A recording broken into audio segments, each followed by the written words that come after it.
अगर आपके हाथ पाँव बार-बार सुन्न हो जाते हैं, आपको असाबी कमज़ोरी है, आपके पट्ठे बार-बार खिंच जाते हैं, असाबी कमज़ोरी होने की वजह से, पट्ठों में कमज़ोरी होने की वजह से बार-बार कमर में दर्द रहता है या आपके मुँह में बार-बार छाले बन जाते हैं, जिस्मानी कमज़ोरी है, तो हो सकता है कि आपको विटामिन बी12 की डेफ़िशिएंसी हो, विटामिन बी12 की कमी हो। विटामिन बी 12 की कमी से और क्या-क्या हो सकता है और विटामिन बी 12 की कमी को हम कैसे पूरा करेंगे, ये जानने के लिए इस वीडियो को एंड तक लाज़मी देखिए। इस वीडियो में हम बात करेंगे इंजेक्शन मेथिकोबाल के बारे में। आप में से अक्सर लोग इस इंजेक्शन को बड़ी अच्छी तरह जानते हैं। आपने या आपके किसी घर वाले ने ये इंजेक्शन लगवाया भी होगा। अक्सर लोग ये इंजेक्शन खुद से नाम लेकर डॉक्टर से जाकर लगवाते रहते हैं।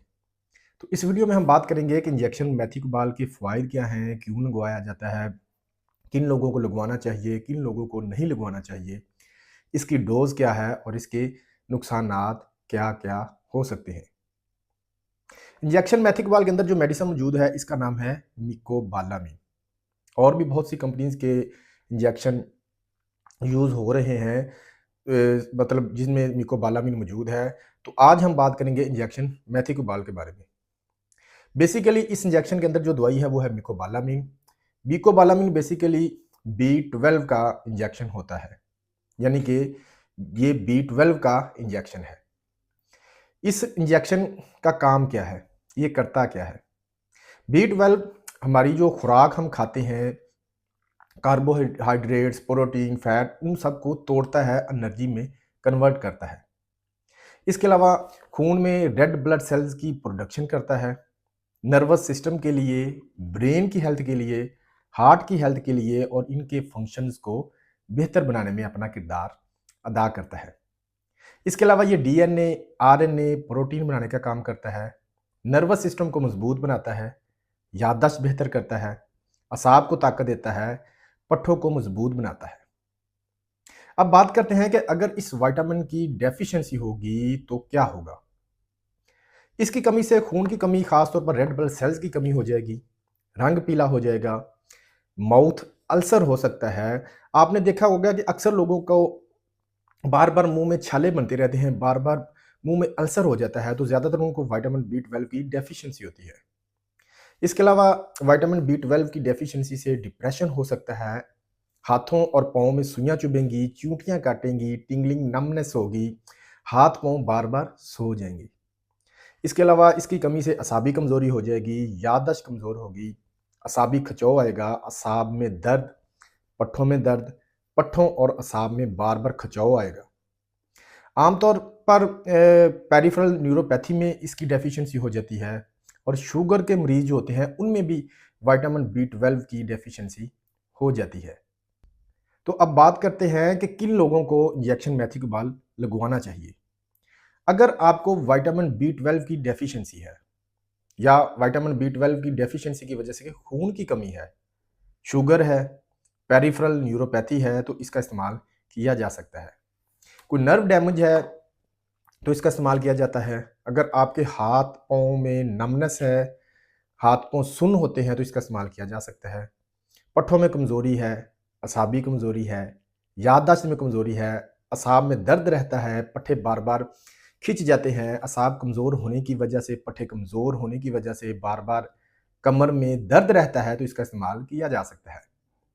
इसके अलावा अगर बार-बार मुँह में छाले, अल्सर बन जाते हैं तो फिर भी इसका इस्तेमाल किया जा सकता है। इसके अलावा अल्ज़ाइमर डिज़ीज़ में, डिमेंशिया में, नींद को बेहतर करने के लिए, इम्यूनिटी को बूस्ट करने के लिए, जिस्मानी ताकत के लिए इसका इस्तेमाल किया जा सकता है। अब बात करते हैं कि इंजेक्शन मेथिकोबाल की डोज़ क्या है? ये इंजेक्शन हफ्ते में 2 से 3 लगवाने होते हैं। कहाँ लगवाने होते हैं? ये इंजेक्शन मसल में लगवाना बेहतर है, मगर ये वेन में भी लग सकता है। वेन में यानी कि रग में लगवाने से भी कोई मसला नहीं होता। अब बात करते हैं कि ये इंजेक्शन किन लोगों को नहीं लगवाना चाहिए। ऐसे लोग जिनको विटामिन बी12 की डेफिशिएंसी नहीं है या जिनको मैंने जो मसाइल बताए हैं सारे, ये असाबी कमज़ोरी के, हाथ पाँव सुन्न होता है, याददाश्त में मसला है, शुगर नहीं है, अगर इस तरह का कोई आपको मसला नहीं है तो फिर इसको लगवाने की आपको ज़रूरत नहीं है। या वो लोग जिनको इस इंजेक्शन से एलर्जी है, इसमें जो फार्मूला है मिकोबालामिन उससे सेंसिटिविटी है, तो उनको ये इंजेक्शन नहीं लगवाना चाहिए। साइड इफ़ेक्ट्स क्या हैं? साइड इफ़ेक्ट्स की बात करें तो इसके साइड इफ़ेक्ट्स ना होने के बराबर होते हैं, बहुत कम हैं। मगर ओवरडोज़ से आपको उल्टी आ सकती है, चक्कर आ सकते हैं, पेट खराब हो सकता है, स्किन एलर्जी हो सकती है। सूट ना करे तो रिएक्शन हो सकता है। मगर मैंने अपनी प्रैक्टिस में इसके साइड इफ़ेक्ट्स ना होने के बराबर देखे हैं। तो अगर आपको ये जितने मैंने मसाइल बताए हैं, इनमें से कोई मसला है, आपके हाथ-मुँह सुन्न होते हैं, आपकी याददाश्त कमज़ोर है, आपको असाबी कमज़ोरी है, आपके पट्ठे खिंच जाते हैं, असाबी कमज़ोरी होने की वजह से, पट्ठों में कमज़ोरी होने की वजह से आपकी कमर में दर्द रहता है, मुँह में छाले बन जाते हैं, अल्ज़ाइमर डिज़ीज़ है, डिमेंशिया का मसला है, शुगर की बीमारी है, तो ये इंजेक्शन आप अपने डॉक्टर के मशवरे के मुताबिक इस्तेमाल कर सकते हैं। मैं उम्मीद करता हूँ आज की ये वीडियो आपके लिए इन्फॉर्मेटिव होगी। मज़ीद इस तरह की इन्फॉर्मेटिव वीडियोज़ देखने के लिए मेरे इस टिकटॉक के अकाउंट को भी फ़ॉलो करें और यूट्यूब के चैनल को सब्सक्राइब करें। साथ में बेल के आइकन को प्रेस करें ताकि इस तरह की इन्फॉर्मेटिव वीडियोज़ आपको मिलती रहें। आपसे मुलाकात होगी किसी और वीडियो में किसी नए टॉपिक के साथ। अल्लाह हाफ़िज़।